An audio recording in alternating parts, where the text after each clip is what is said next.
everyone, Majin Stevie here with my first Dragon Ball Super review in what seems like ages. Now, the reason I have not done any Dragon Ball Super reviews is because I was in the process of moving house, so my studio system was all taken down. It's all back. We're back. It's all back in action. Everything's set up and I can record. This is great. I just clicked my fingers for no reason, but you can hear it. Hey, I'm excited. Dragon Ball Super episode 105.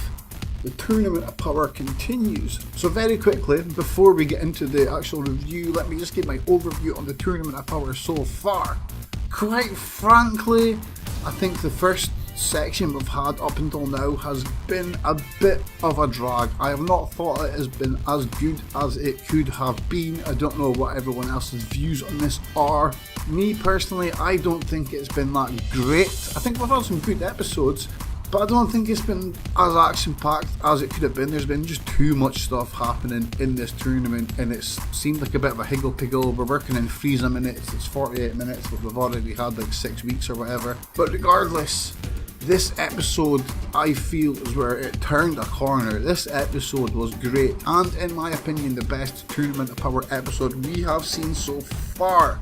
So let's get into the quick rundown of the episode and then the little review. So it starts, we've seen the Xenos and they're counting, they're trying to count who is all left, but obviously Xenos, they're just kids, they have trouble counting, so they're like 1, 2, then they just give up and say, there's a lot left, yay! And then we go back to the fighting. So this week's episode was called A Desperate Battle, Master Roshi's Sacrifice, and this episode was all about the man who is probably one of my favourite characters in the series, in the whole of Dragon Ball, and that is Master Roshi, the venerable Master Roshi. So Roshi's story this week starts, and he is fighting against people from Universe 4. Specifically, he is fighting a woman. Now, as we know in the past, Roshi's main weakness has been the women. He cannot handle the women, especially the hot women. He gets the bloody noses, everything happens because he is a lechial pervert. That is his other main skill, is perversion. And this woman, she sees Roshi, she seems to see what he is, and man, she tries to seduce Roshi. She gets her clothes off, well, as much as can be taken off in a cartoon that is PG. She starts shaking her ass at him, she's showing him, and Roshi, by God, he starts getting twinges. He gets a bit of a red face, but then he remembers his training, and he tells her, he's like, look, this is not going to work. And after he tells her it's not going to work, he shows her why it's not going to work, and Roshi goes something we've not seen in a long time. He goes into full power Roshi mode. He bulks up, he goes huge. Now this girl instantly craps her pants. She is just like, what the hell? She thinks Roshi has just turned into the Lech of Leches, the super creep, the legendary super creep. This joke may occur a few times in this review, but yeah, he turns into the legendary super freak, which I'm going to call him, and she runs away because she does not want to get involved with overpowered Master Roshi. So that's another one of Universe 4 gone. So that's her eliminated. He has eliminated someone from Universe 4. Next up, we get another woman from Universe 4. Now, her name passed me on this. I'm really bad with names anyway, but it doesn't matter. All we know is that she was Universe 4's talisman user. Now, Roshi has been watching her through the tournament. He knows how she fights, and she has been watching him. She's like a woman, but she's like a bat or like a hydra. It's pretty cool. I like it. I like the design and all that. Now, her main power is she uses illusions as weapons and like talismans and all this sort of stuff. And she also seems to have the ability to turn into a giant, although I don't know if that is just another one of her illusions. So she throws her attacks out at Roshi. Roshi knows that she uses a lot of illusions, but she mentions that she throws out, I think it's 178 plus attacks, but only about half of them are real. Roshi doesn't know which ones are real, but he's got to try and work all this out and get around that. The pair of them end up in a bit of a crater. It's a dark, shadowy crater, and then she laughs. She's like, ha, you fell into my trap. You're now locked. I have you locked by your shadow, because it turns out she is from a planet that is all dark. So her main power comes when she's in the darkness.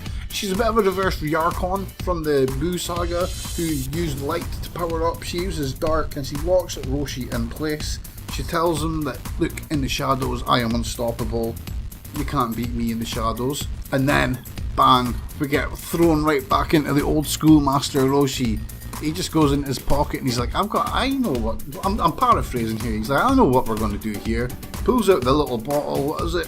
Mafuba! He just places that bottle down, powers up, and by God, he Mafubas her into the bottle. Mafuba! And he just throws the bottle over the side. Eliminated. Pew. At that point, we start getting an argument with Beerus and the God of Destruction. It looks like a mouse, forget his name. They start arguing. Mouse guy says it's cheating, Beerus says it's not. He's like, look, other people have done worse. Until Xeno comes in.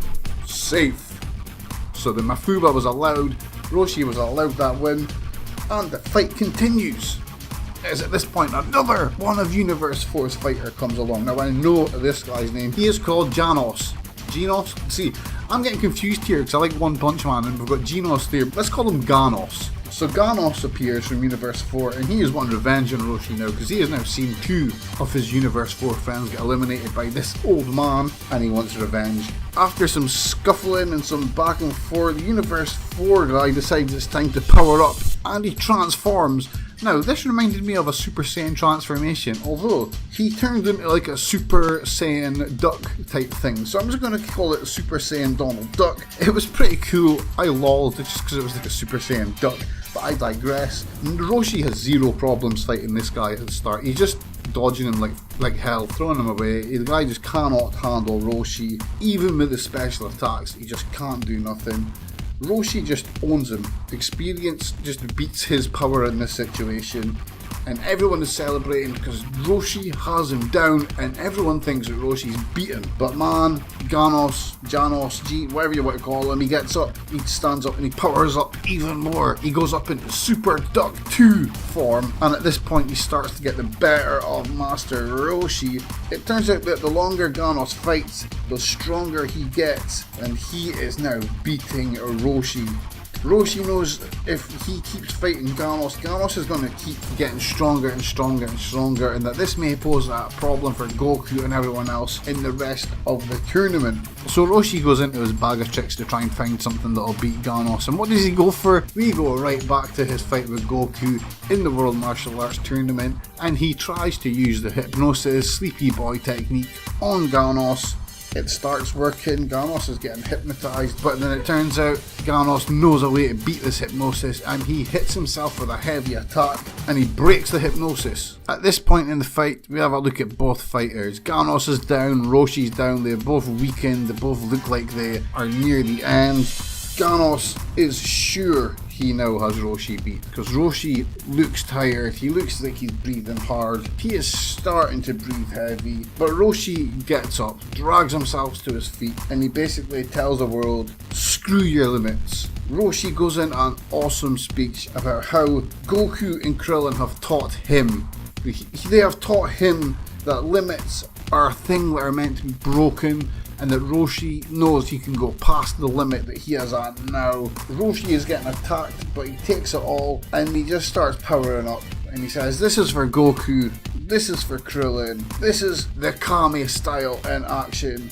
Roshi powers up and hits Ganos with the biggest Kamehameha that he could, and he just blasts him out of the fighting stage. We have another fighter down and out from Universe 4. The Kamehameha eliminated Ganos, but it was at this moment the feels began.